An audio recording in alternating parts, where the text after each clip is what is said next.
Hello, I see you guys joining. This is great. And I see Richard Barr in there, and he's making nice comments, which is great. So you can hear me? Yes, yes. Great. You can see me? Okay, wonderful. Well, we're going to just kind of hang out for a couple of minutes while people log on and join us. Richard, I think your comments are just to me. Do you want to like put your comments to everyone and play along? Yay! That way everyone can see soon. Okay, cool. You can be our group cheerleader today since you're cheering me on. This is my friend and mentor Richard Barr, who is holding space in the Energetic Art Center lair. Welcome. There he is. He says hello. I say hello to you. So it's pretty cool that we get to be doing this on the new moon together, this super moon. Have you been reading about the power of the new moon, super moon in Aquarius online at all?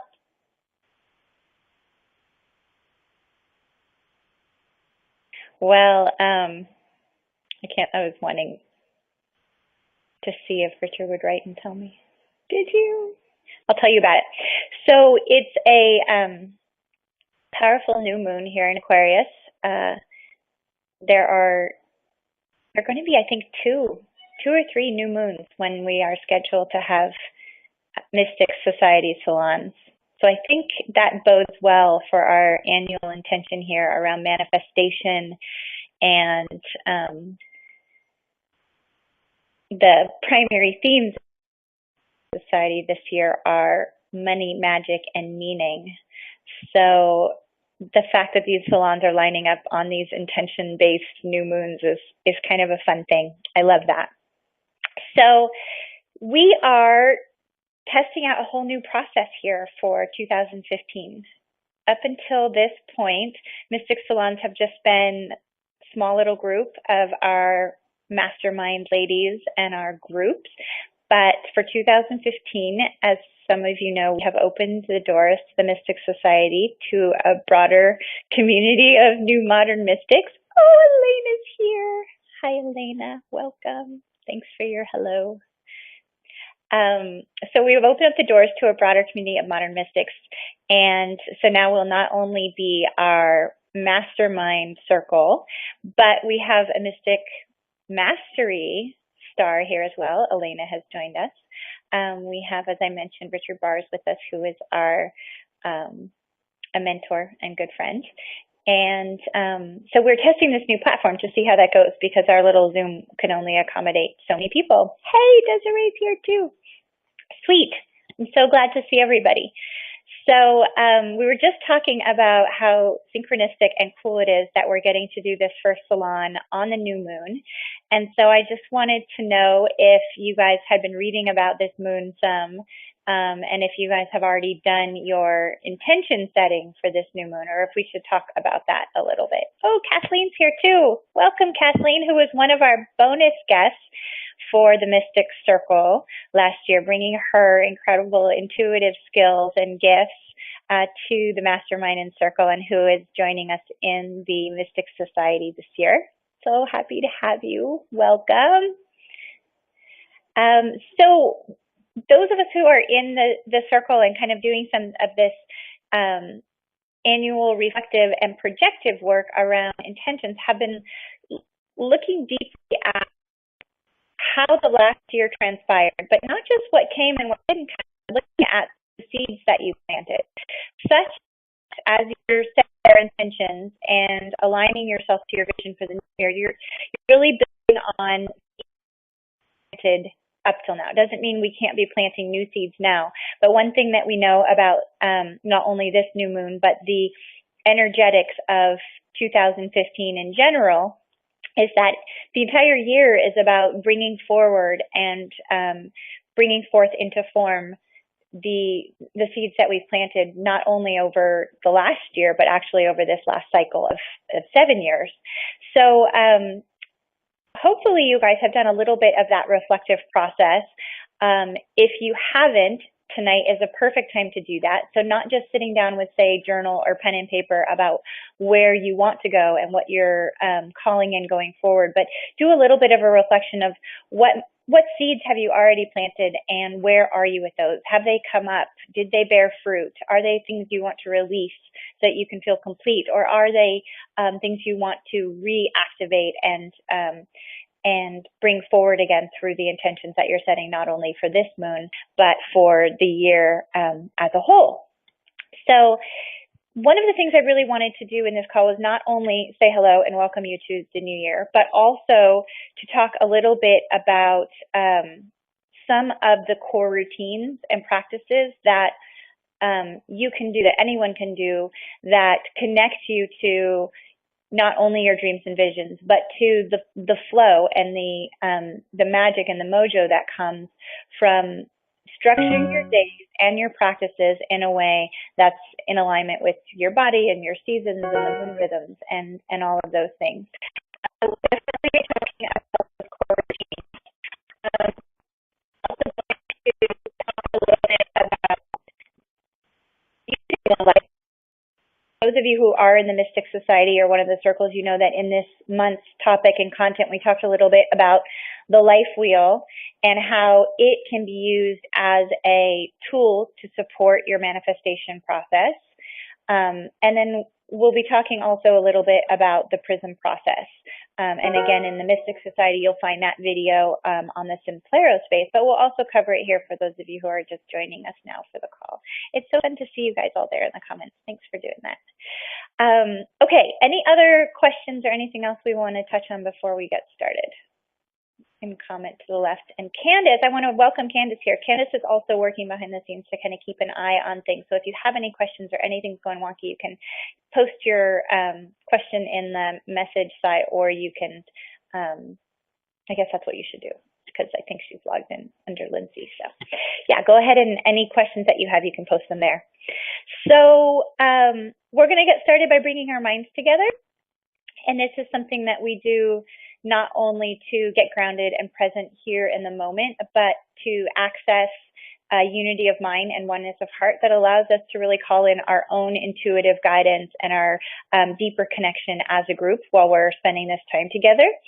So to do that, what I'd like to invite you to do is to get comfortable wherever you are, to really place yourself right here, right now, right where you are.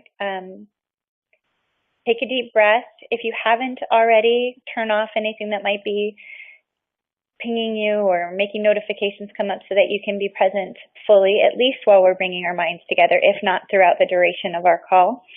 And once that's done and you're feeling like you have your space around you, your awareness connected to your breath, also maybe put a little bit of attention to where you're feeling connection with the earth. It could be where you're sitting, it could be your connection to your chair, it could be your feet on the ground.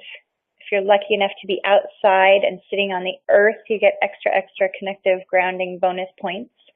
But go ahead and bring your awareness into your body right now. And let's kick into the breath first and foremost. The breath is such a powerful tool, not only for bringing in our awareness and grounding us, but also for activating that pulse, that rhythm, that connection to universe and flow. So we're going to go breath, giving thanks for the breath and what it does all by itself without having to be told what to do to support us, to bring oxygen, to bring connection, to bring rhythm. And then you might notice that when you're there in the breath, you're so close to the heart, this other amazing function of the body, following its original instructions without necessary guidance from us, just doing its job, moving nutrients and blood through our body, connecting us to rhythm, reminding us of the pulse of ourselves and our mother and the earth, and also this incredible connective organ for how we feel and how we walk in the world, giving gratitude and thanks to both our breath and to our heart. Giving gratitude and thanks to this place where you are connected to the earth, feeling the earth beneath us, tapping into the direction of connection and grounding, that all things below energy.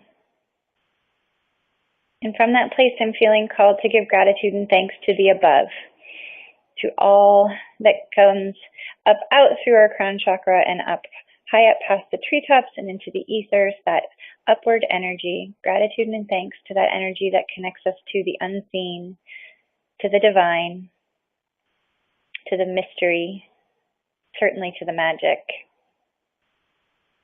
I want to give gratitude and thanks out to the 4 cardinal directions, to the east, where the sun rises, for that inspiration and hope, to the south, where the good work is done, the heat of the day, vitality.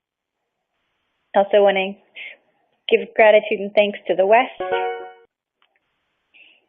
the beautiful space of the ancestors, and also those incredible twilight lights that remind us to reflect and give thanks, that direction of gratitude.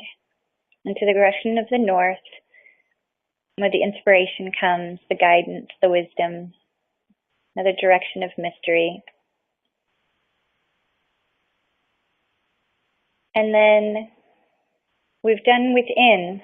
We tapped into the within from the heart space and the breath space. But let's take it a little deeper and give gratitude and thanks for these spaces of inner mystery. The place where our higher selves actually connects and interplays with our physical selves, to this inner landscape we have for creating, being, experiencing, and connecting. And then last but not least, connecting to the outward energies, the energy that comes out from all of us, connecting one another, connecting us in heart and mind, and especially giving thanks for this connection during our time together on this call, such that we can call in our guides and our higher selves to potentially illuminate in new ways, to inspire, connect us to our intuition.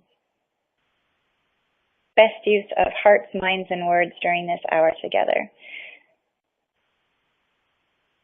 And with that, I'll also extend a blanket of gratitude to all things that I may not have mentioned in all directions. And with that, our hearts and minds are one. So I want to say a welcome again for anyone who may have joined us.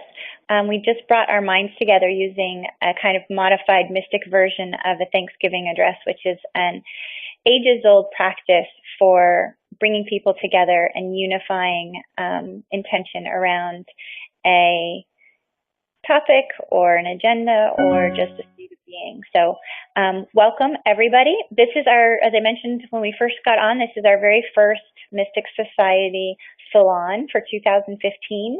I thank you all for being brave and trying out this new platform with us. We're expanding beyond the walls of our little Zoom space and wanted to give this platform a try. We may or may not be using it going forward, but we may check it out and see what we think. We will be recording, so if you do need to depart, feel free to pop a little hello, goodbye in the chat, but also know that we will send out the recording afterwards. The main intention of today is not only to come together on this new moon and honor and observe this time of intention setting, but anchor that into our intention setting for the entire year. Many of us have been through this reflective phase, kind of starting around the solstice and definitely through New Year's, around what did the last year hold? What were the lessons learned? What were the gems and the gifts and the surprises? But also, what seeds have I planted that I'm calling forth to come forth in 2015? So, let that intention reflect component in place. What are some of the ways that you can honor those intentions and bring them forward in the new year. Well, one of the tools that I talk about a lot with the mastermind and the circles and beyond is the life wheel. So the life wheel is a 360-degree visual representation of the elements of our life. It's got its connections to the mandala. I know, Desiree, you've done so much great work in the creative space and in the business space around the power of the mandala. There's also the medicine wheel. There's the compass. The Eight Shields Institute, the nonprofit that I first began developing business alchemy practices with, uses the medicine wheel to drive all of its business practices, actually, not just strategy and intention setting. But it's essentially a way to take the power of the not only cardinal directions, but all directions to use as a map to focus your awareness, to guide you forward, to maybe potentially show you where you might have gaps, potentially show you where you might have opportunity to step forward more. I have created an app called Shift, and you can find it on iTunes, and we'll post it in the Mystic Society. We'll also post it with the recording and the email. But it is an app you can use on your iPhone to create your life wheel. It will have some set categories that are kind of typical for most people, like your mind, your body, categories that seem really important to activating manifestation, at least to me, and within the mystic context, like butterfly effect concepts like gratitude. But then you also have the ability to add in your own categories. So that's one way you can create a life wheel. But for the purpose of being on the call today, maybe just draw a circle on your paper, just something to kind of anchor you into that idea of the elements of your life, the elements of your business being in an illustrative picture of a wheel. And then you can be thinking about, what are the key components of your wheel? And are they all fully represented? Are you where you want to be? Where can this wheel support the intention? So, for example, if one of your intentions this year is to add additional income into your business, or potentially to bring in more money, where on your wheel are you supporting that? If you're working in a corporate setting, where are you getting the additional training or visibility to support the opening of the doors to that additional income coming in? Or if you're in an entrepreneurial setting, do you actually have additional income on your wheel? So often I hear people talking about, money is one of the three themes for the Mystic Society this year, but talking about money and talking about income, but then it doesn't actually show up front and center in terms of their intentions and really being clear. And I think it was probably last spring with the last round of the mastermind that we were all like, does anybody actually have the word money or cash on their medicine wheel? And so many of us don't. It's like, well, I put it here under work, or I put it here under, clients, or I put it here. Don't be afraid to just go ahead and be very, very clear with your intentions, and then leverage the life wheel as a way to bring it forward, and then bring your attention to it on a recurring basis.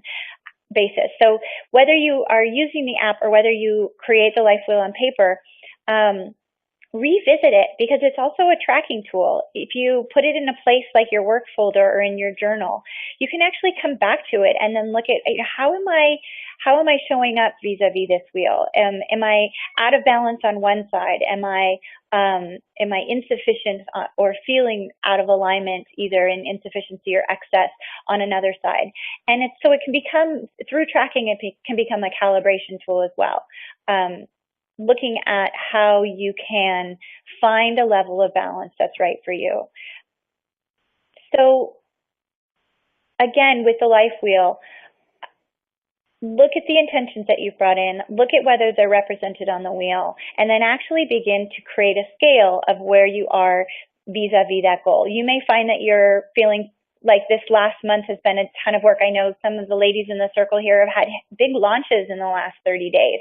And so maybe they're feeling like the family side of their wheel needs a little bit more love and attention. The exercise maybe, or the mindfulness around your daily core routines and your movement practices, for example. trust that within these ebbs and flows, that by calibrating to your wheel, all of the other areas of the wheel will benefit. So it's great that maybe you were really going hard on one segment, on that work segment of the wheel, and these other two are maybe speaking to you now that they might need more attention. Allow your attention to come back to those. Allow yourself to come back into the space of bringing those into balance again, and trust that that too enervates the work side. I think that's another beautiful thing about the life wheel, is it reminds you that they're all integrated. The life wheel, for those of you who also don't know, was kind of co-opted in the 50s by the psychotherapy industry. So when you might have first heard about it, like in the 70s and 80s, using a life wheel was all about compartmentalizing your life. So how do you keep your work life separate from your home life? Or how do you keep, your hobbies separate from your work? And that was kind of a disruption, I think, to the ancient medicine within the wheel, which is that these things are actually all connected. So as you're looking at your wheel, really trust that even if your focus has been extreme in one area and you're ready to calibrate it back and bring it elsewhere, all of these areas are connected. And it's through the process of calibration itself that that you keep your awareness on the forefront, that you stay in touch with exactly how you want to feel, exactly how connected you are to the unfolding, aware you are of the unfolding. We can be so immersed in the doing that we don't step back to actually feel, how is this going? How does it feel? Am I in alignment? Is this the way I want it to be unfolding? So that's a little bit about using and Denise is here. Hi, beautiful Denise. Using the life wheel to support your intentions. Again, do the reflective piece, take your intentions that you may be setting, and then map them to your wheel. And then revisit that wheel, whether it's in your journal or in the app. Calibrate to it. Allow it to be a tool for you. I also want to talk a little bit right now before we get into the core routines about the Prism process. So Prism process is essentially a life and business alchemy methodology for how to further activate the intentions or the work you may be setting anywhere else. So for example, you may be a list taker. So most of your intention setting process may be in list making. Well, by taking the Prism process, what you would be doing is creating multiple instances of that intention across different forms in your life. So I know it sounds kind of nebulous, but think about what it's like to look through a prism. If you've ever picked up a prism and looked through it, you see multiple images, you see rainbows, you see things maybe upside down, things that are out of scale. And I myself had memories as a kid of my parents having these prisms all over the house. And I'm going to use my water bottle like a pretend prism. But just as a kid, like actually looking through it and trying to walk while looking through it, and holding one up to another and watching what they do to images. The reason this methodology is called the Prism process is because it activates in you that sense of magic and mystery and wonder, and also this multiple images, like the hologram that gets created by using a prism and applying a prism to your strategy or your intention or whatever you may be focused on. So when I'm creating a prism around a certain thing, I tend, because I use the wheels for anything, I tend to create an 8-directional wheel again, and I think about, well, what are 8 ways that I can support this intention? So if, for example, I'm going to be calling in feeling better in my body. That's something that I've had on my list. Part of my story is emerging out of chronic illness and Lyme disease, and kind of leaving that discomfort in my body away and getting more comfortable. Well, actually, I should say first what happened, I think, was just not spending as much time in my body because it wasn't so comfortable to be in it. So one of my intentions for this year is spending more time in it and being comfortable in it. And so if I were to look at that intention and apply it to a wheel, I would be saying, well, what are ways that I can do this? Well, certainly, exercise and meditation and using my essential oils, and I'll build different ways that I'm supporting that intention through doing and through being. And the Prism process is then, how can you actually create and align your creative energy to each of those action. So, for example, I love to take a makeup pencil and write my intention on my mirror, and that's one aspect of my prism. And then I like to create with crystals. So I'll often create an altar, and that's another instance of my intentions in the prism process. And I might also want to find a way to seek my intention in metaphor. I love using metaphor as a manifestation tool. So if the intention is feeling more comfortable in my body and I want that kind of metaphor, I might go straight to a feel good body practice, like getting a massage. I talk a lot about metaphor, and one of the good examples for that is, like, for example, if your intention is wanting to see clearly, go find a way to literally do that. Clean a window or wash your mirror so that you're literally doing inform in the here and now in alignment with your intention. But back to the example of feeling better in the body and the prism process, it's how can I find different ways to bring that in? Not just my list, not just my life wheel, but maybe drawing it in my mirror, adding it to an altar. If you're a spreadsheet person and you want to activate more of that side of the brain, then you're going to be looking at how you can maybe build it into your team business practice with your, I'm seeing Google Drive like that right now, like a little spreadsheet that is going to at different ways that you can bring it in, because A, it's keeping you in the energy of that intention. B, it means that you actually are doing and being in alignment with it as you are calling it in. C, it's fun, and so that's going to activate that vibration of flow. Universe loves fun. Universe loves that nimble, light energy. So the more elements you can bring on through your prism process that are fun, the better. But they also tend to bring us out of the brain and the space where our intentions are living only in our own minds. I also like to have somewhere on my prism or the wheel how I'm communicating it externally. Have I told people? I might have created a vision board, but has anybody seen it but me? It's okay to take a picture of it and to share it. I think someone posted in one of the spiritual business group that I'm in about, is it okay to share your intention out loud? Does that take the power away from it, or is that okay? Obviously, it's a personal choice, but I'm on this side of the equation, which is share it, speak it. Oh, hey, Claire, good to see you. Share it, speak it, place it as many places as you can. Again, that's part of your prism process, but post it in Facebook, share it on social media, speak it out loud at the dinner table when you're doing your gratitude circle. The more courageous we get in visioning and seeing and speaking our dreams and our goals, the more we open the door for magic to happen. If you think of some of the great success stories that you've heard, and the story is told, there tends to be this string of sequential events that happen, but they happen by virtue of circumstance, synchronistic encounter, the stars aligning in ways that we can't necessarily plan when we're looking forward, but we can see when we reflect and look back. And a lot of the times the way those things come forward is by putting it out there and speaking it. If you're manifesting, a cruise to the Caribbean, but you haven't spoken it out loud or mentioned it, you potentially shut down all of the ways the universe might want to be bringing that forward to you. I love these kinds of stories. We're going to be asking for these in the Mystic Society as well, but share the way, first be courageous in sharing what your intentions and desires are, how you want to feel, what you're hoping to call in, but then bring that a step further by being courageous and bringing it into the group and telling us what those intentions are. It can be scary and edgy, right? Because then we're being vulnerable. We're opening ourselves up and we're saying, this is something I really want, hope, desire.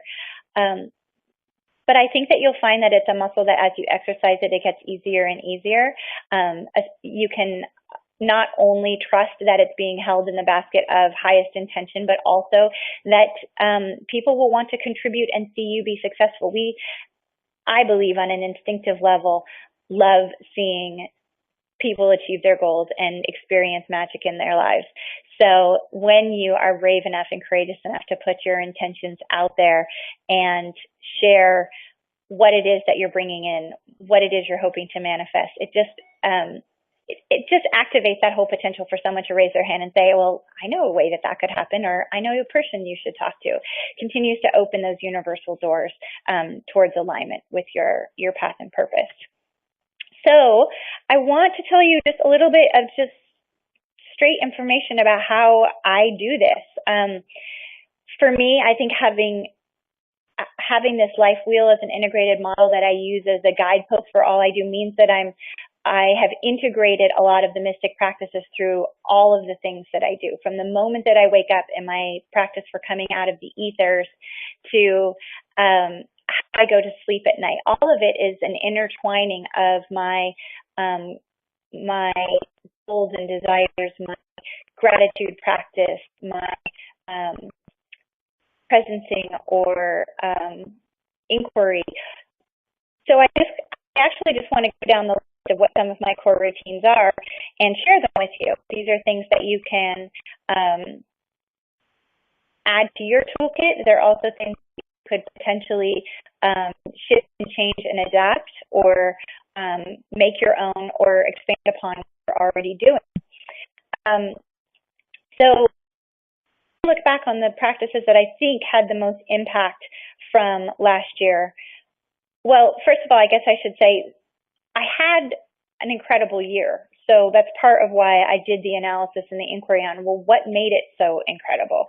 I certainly was showing up. We call it chop wood, carry water, this thing where, yes, you sense your intentions. Yes, you have your spiritual practice, but you also show up each day. And there was a lot of showing up last year. But during this year of showing up, I also experienced more magic, more synchronicity, more flow, complete unexpected surprises like the mystic being born. You may know that my primary business is creating transformational apps, and my flagship app is an app for people with chronic illness. It's called Chronic Wellness Tracker. And so my business expanded into this realm of having the side that creates the apps, the side that's creating apps for chronic wellness, and then the side that created Shift. It's called Full Circle Wellness. And so the Mystics was actually just born kind of out of this co-creative process with a mastermind, out of my mentors kind of holding up a mirror saying, this is an element of you that you integrate into how you run your other businesses, but it isn't something that you've brought forward and expressed directly into the world. So for me, the very fact that the Mystics came to life in such an organic way, in such a beautiful way, and has continued to grow and unfold so organically is testament to how these core routines kind of align you to your divine purpose and path just by you being you. So this last year, looking back, so not only a lot of magic, but a lot of things that were aligned to the way I wanted to feel, the feelings that I had on my list where I wanted to feel connected. I wanted to continue to feel deep love. I wanted to feel like I was thriving in my body and really putting that chronic illness behind me. I wanted to feel realized, which for me meant, again, aligning to purpose and path. And the Mystics have certainly helped me feel more expressive and more open about my full self.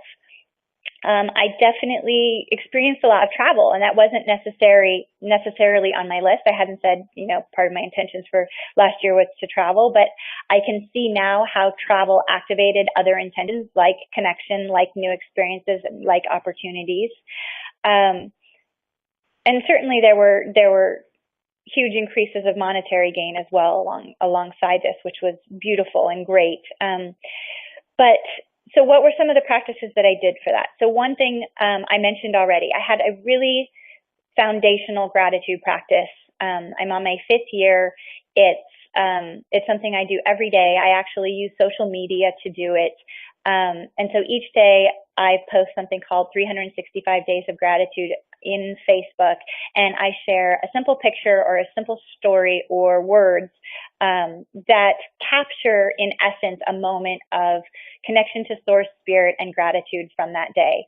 And hopefully you can see how not only that practice is a way that I express my gratitude, but you can also see the prism in there a little bit now that we've talked about that concept, because it's another instance of that gratitude. Oftentimes I stack it with a photo, so that's another. It's also on social media, so it means I'm speaking it out loud. I'm sharing it. So just by taking your gratitude practice and adding a layer of sharing or connection on it, you're going to be activating it further. And, you know, I keep seeing the dandelion, you know, those seeds being sent out in all directions. So that gratitude practice is a big one. I know probably most of you have a gratitude practice. Do challenge yourself in the new year to see if how you can align that gratitude practice to your core desired feelings and intentions of the year and add those additional layers to it. You could apply a wheel to it and see if you can activate it in that direction. But anything that works for you to take that gratitude practice to the next level. Another big core routine that I feel was incredibly helpful was having this bookend process for how I come in out of the ethers in the morning and how I go out at night. It can just be a matter of moments sometimes. You know, I'm a mom of 3. My husband is a firefighter, and so a lot of times he is at the firehouse or he's not at home, running my own businesses, but also live on a 40-acre homestead. So there's a lot that goes into a day, and the moments can be very, very full. So this doesn't have to be something that, you know, is a half-hour spirituality practice. I love it when I have that kind of expansive time, but it can just be a matter of moments, I guess is what I'm trying to say. My very first awareness when I come out of the ethers in the morning is to first give thanks that I'm here. It's almost like a spiritual pat down. It's like you're getting aware that you're back in your body and you just go, oh, I was gifted another day. So I start every day from that place of just connection to gratitude. Even if the day is starting out, you know, like a galloping horse, or even if I have my brain is already wanting to leap to what's happening next, I take that moment to pause. If I have more time than that, I will activate into for the day, into my intentions for the year. I will visualize my wheel. I will project out a little bit the way I intend for the day to unfold. You can do all of this through visualization without even having moved in just the first moments of waking up. And then I'll do a similar process in reverse at the end of the day. As you're falling to sleep, again, if you have time to meditate, if you have time to do a full spiritual unwinding at the end of the day, I think that's awesome, and you should definitely do it, and definitely anchor it into your intentions and to your visions and your wheel. But if you don't have time, it can be as simple as tapping back into your breath at the end of the day. If you're like me and you're connecting to people, either through work or online or through school or however you are interacting with people throughout the day, it's a great time to disconnect yourself so that your sleeping hours can be fully your own, fully restorative. We have Richard Barr on the call, and he has been such a great mentor for me about those energetic practices of allowing yourself to connect to the divine and disconnect from all of the many energies and ways that we link ourselves to each other throughout the day. So I think that that's a really big one. I scan backwards through the day, kind of looking at the highlighted stepping stones of how the day unfolded. Again, giving thanks. This is kind of reminiscent of a Steiner practice maybe some of you have heard of, where Steiner, who is the founder of biodynamic farming and anthroposophical medicine, and also the Waldorf School, and so many really neat, I think of them as alchemy practices, but definitely spiritually based, you know, schools of thought for medicine, learning, all of these things. He does a time scan, or he recommends a time scan back through the day, where you actually kind of relive your day in reverse.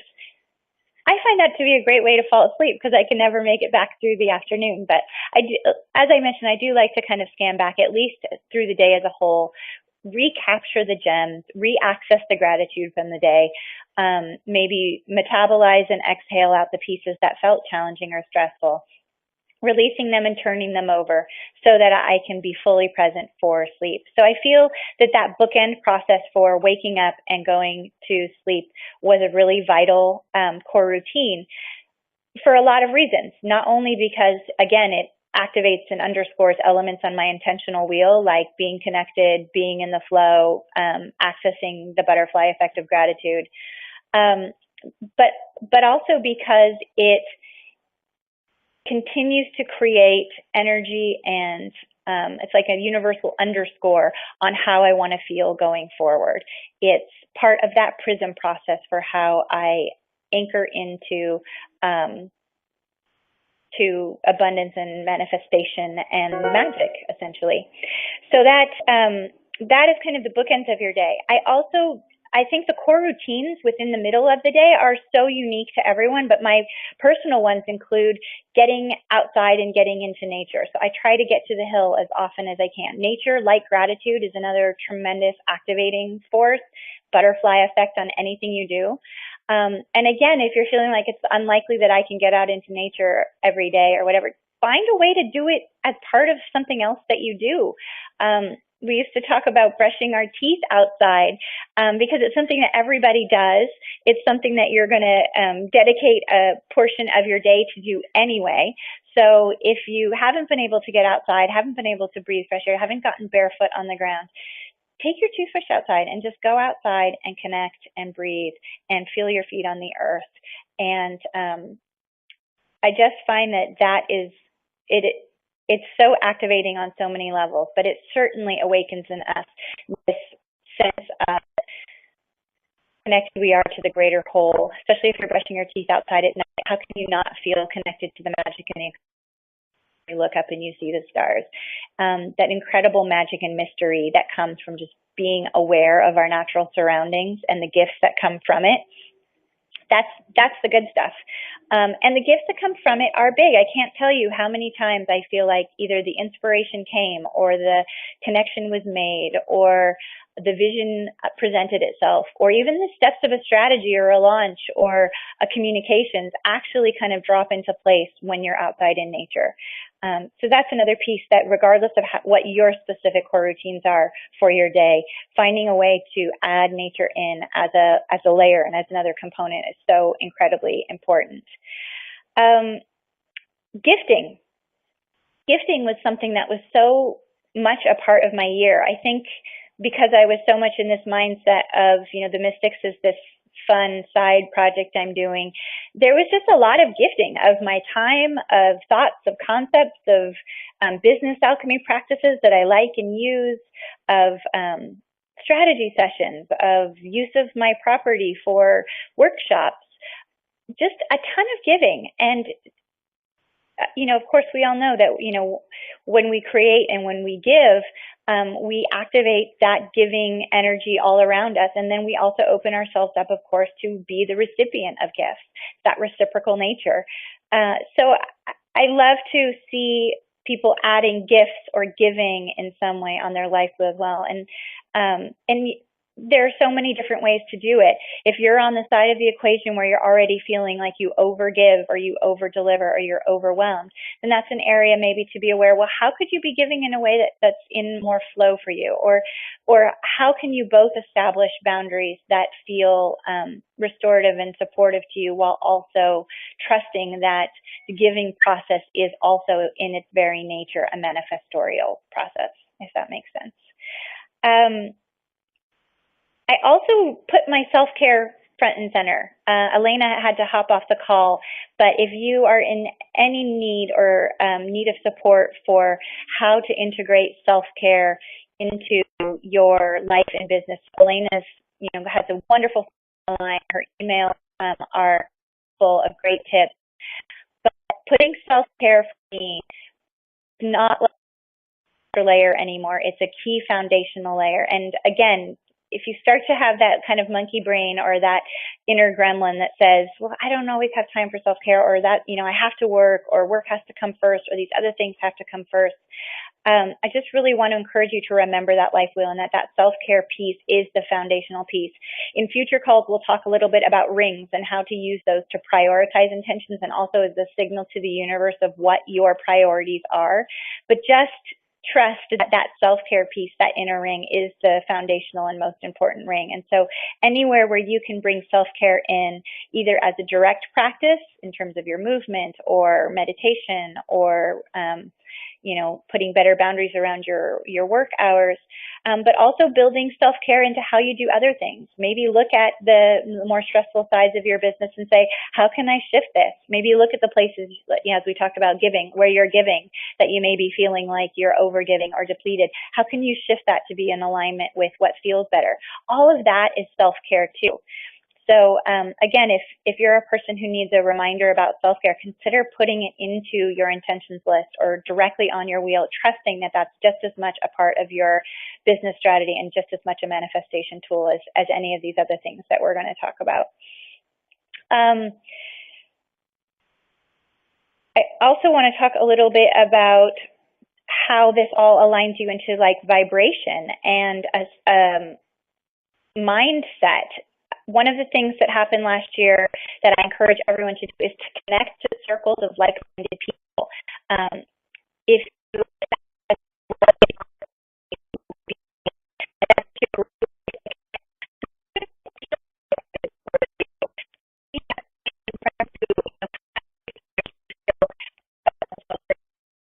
they have that inner critic going.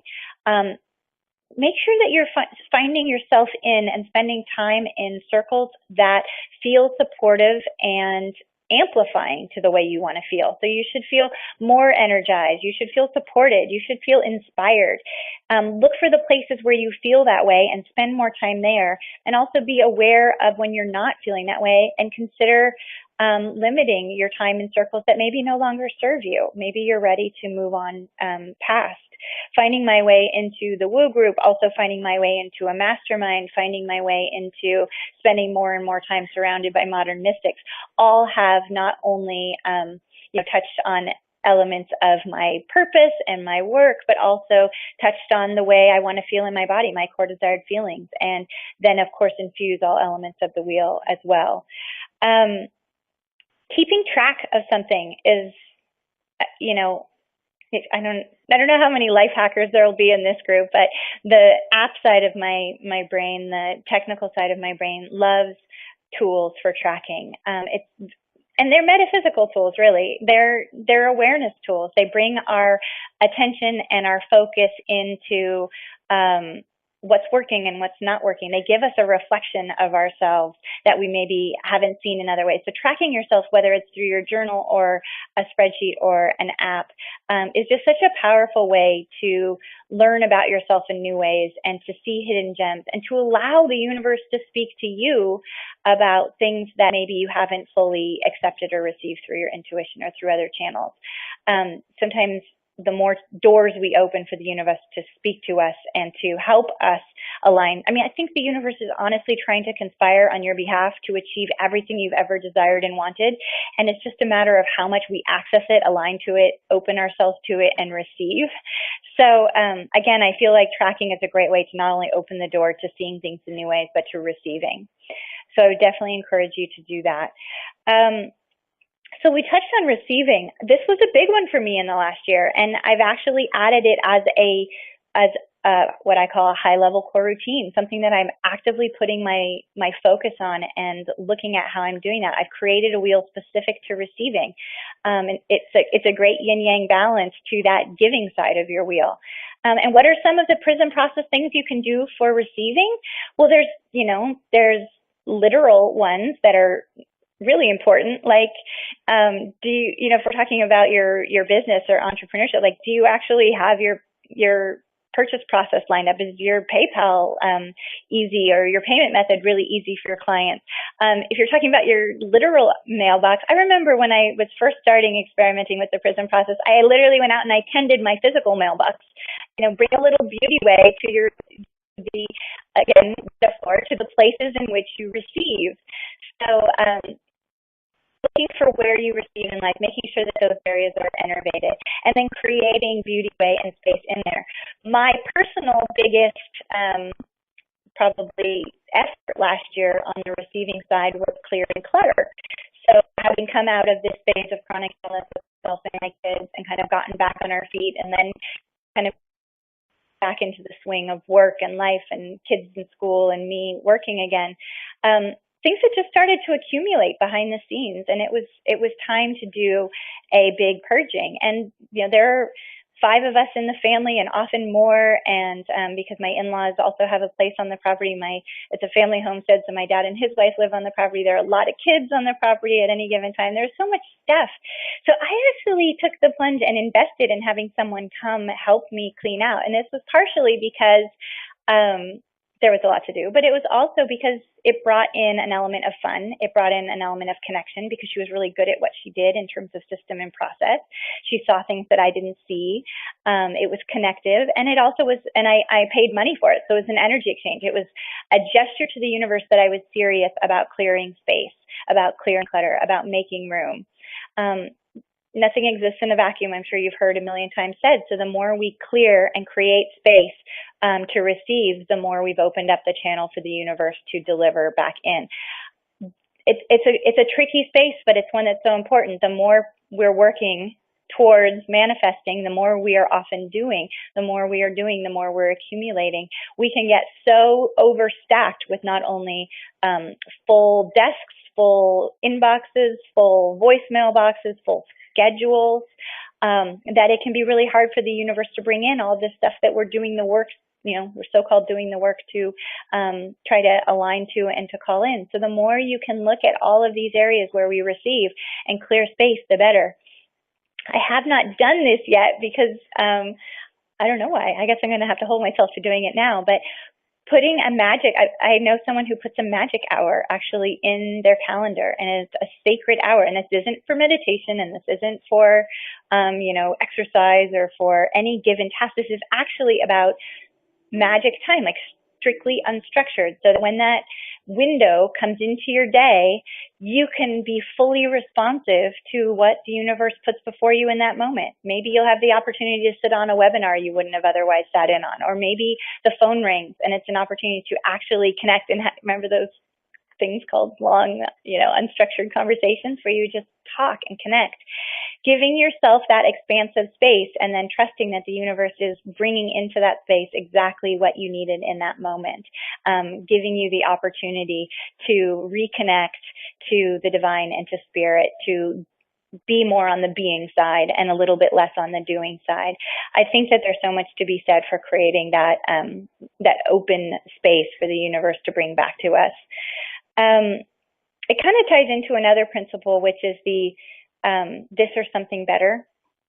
I did also, as a set core routine this last year, a lot of active process around trying to release the inner critic and the voices. I was just having a conversation with my mentor this morning about how there's still a part of me that's so quick to jump on the bandwagon of, it wasn't how I thought it was going to be, or it wasn't, or it's maybe not manifesting the way I thought it would, or it doesn't look the way I thought it would, or it hasn't come fast enough. But really trusting in the unfolding. Back to that thing of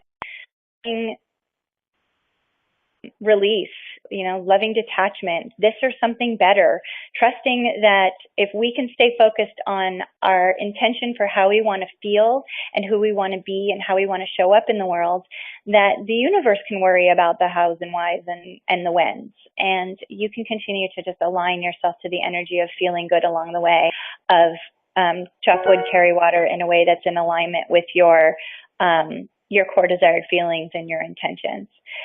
Creating that softness of voice and tenor and extending that to yourself internally in the same way you would to a friend or someone else.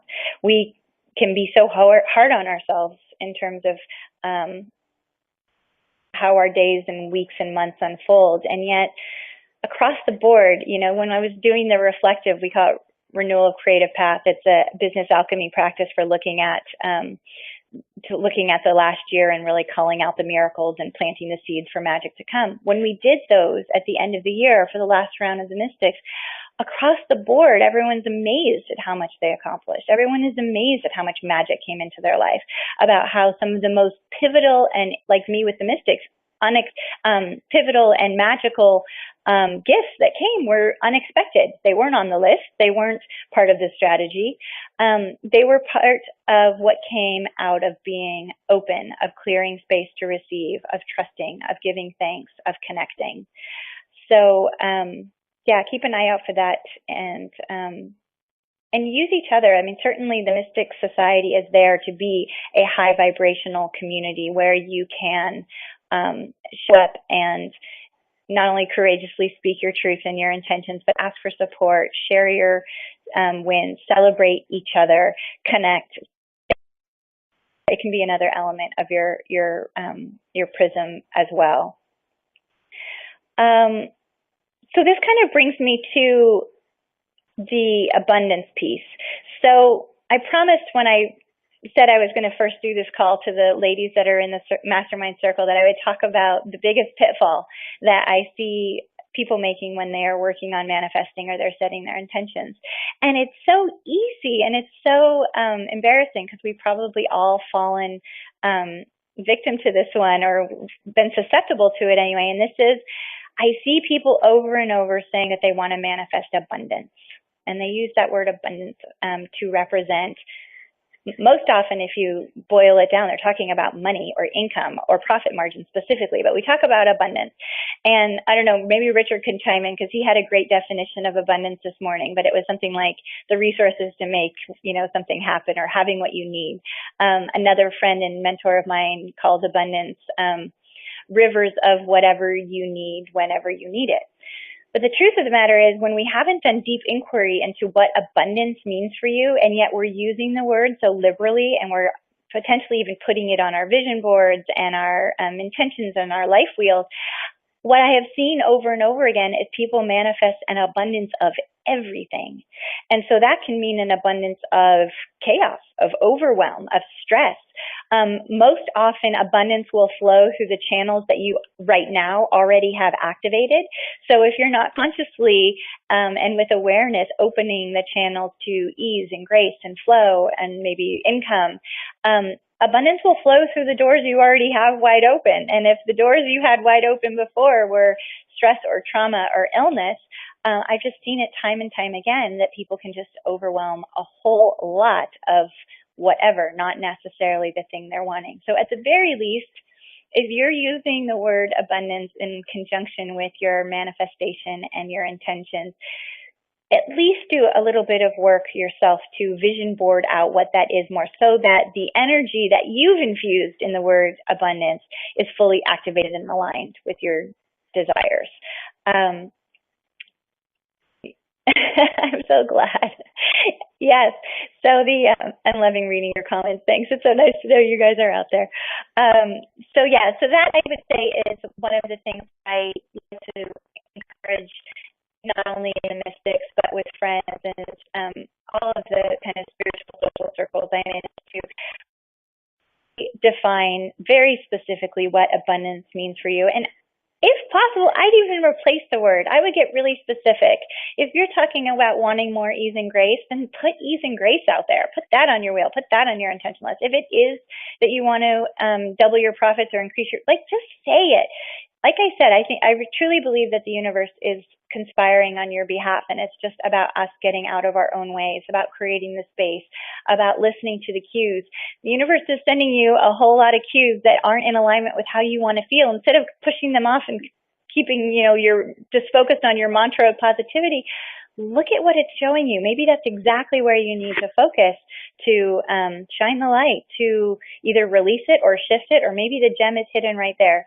I'm really certain that the universe wants you to experience abundance in whatever way is best for you, but that the more we can do to speak it very clearly, to be very clear with our intentions, and to then allow our core routines and practices to align to how we want to feel, to structure our actual days, that's where the magic lies.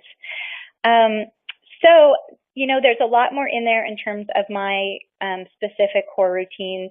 Most of the core routines that I talked about here are core routines that I do, quote unquote, for my personal self. But, now that we've talked about the life wheel, I hope you can see how the core routines for your personal self actually do affect the full wheel. They'll affect your romantic relationships with your kids, your work, your income. You can also do an exercise, though, and take some of these and apply them specifically to your work. So maybe you want to create an intention wheel or a life wheel specifically around one segment of your wheel is what I'm saying. So if you take the work one, that business side, that business alchemy, you create your core routines around that. If you have a coming in and out practice, as I do from the ethers for your day, how do you enter in and out in a graceful way aligned to divine spirit for your work? I know Elena lifts and lights a candle. I know others who like to smudge the space that they're going to be working in.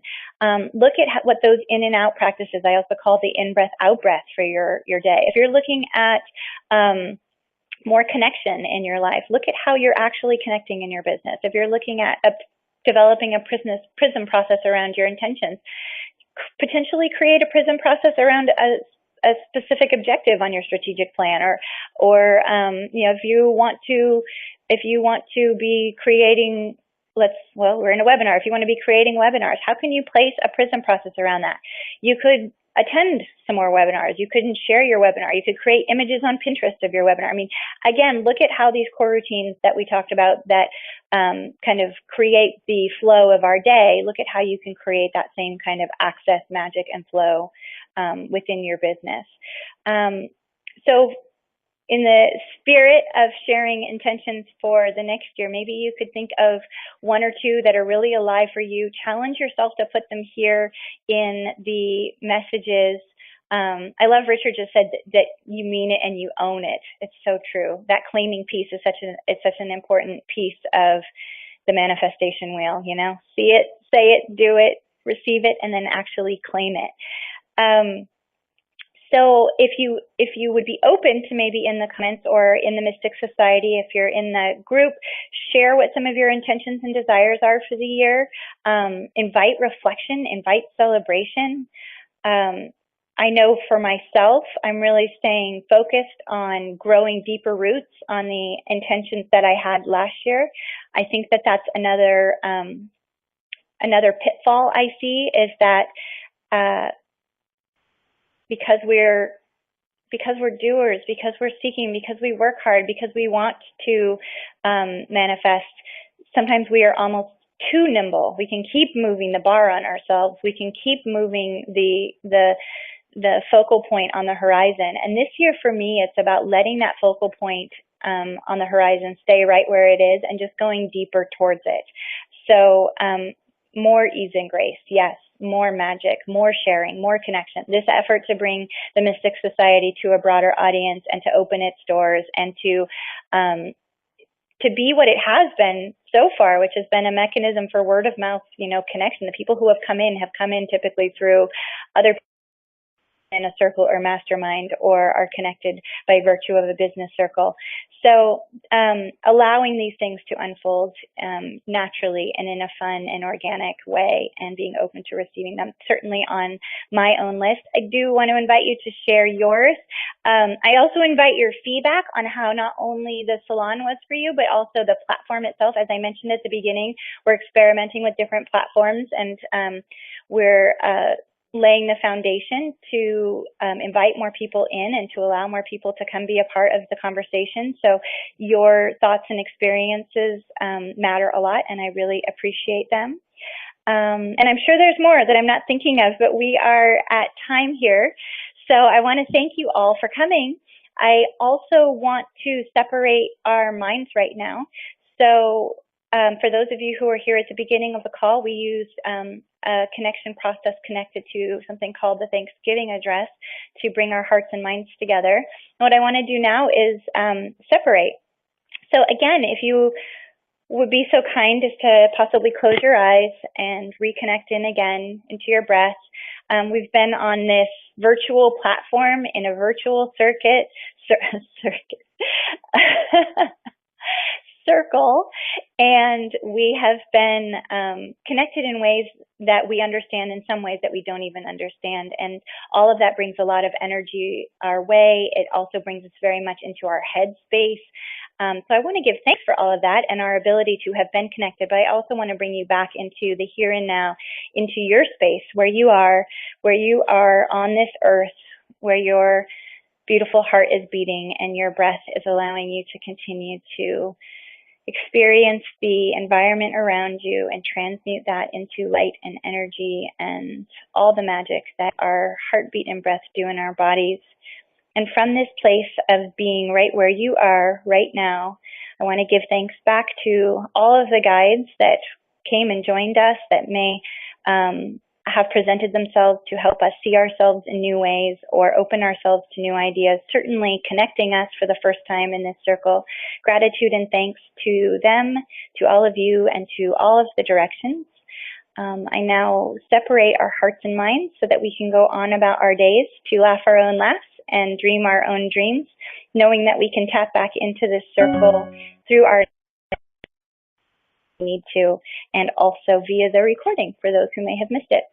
So thank you all so much. I really, really appreciate you guys being here. Thank you, Carolyn and Kathleen and Elena and Claire and Denise, and of course, Richard. Thanks so much for your love and support. And I look forward to seeing you in the Mystic Society and at the next salon next month, which will also be, I believe, the third Tuesday of the month. So you can see that in the schedule. All right, you guys, here's to manifestation and abundance in whatever way it most closely aligns to your highest good. And I give you lots of love, and I will see you next time. Thanks, everyone.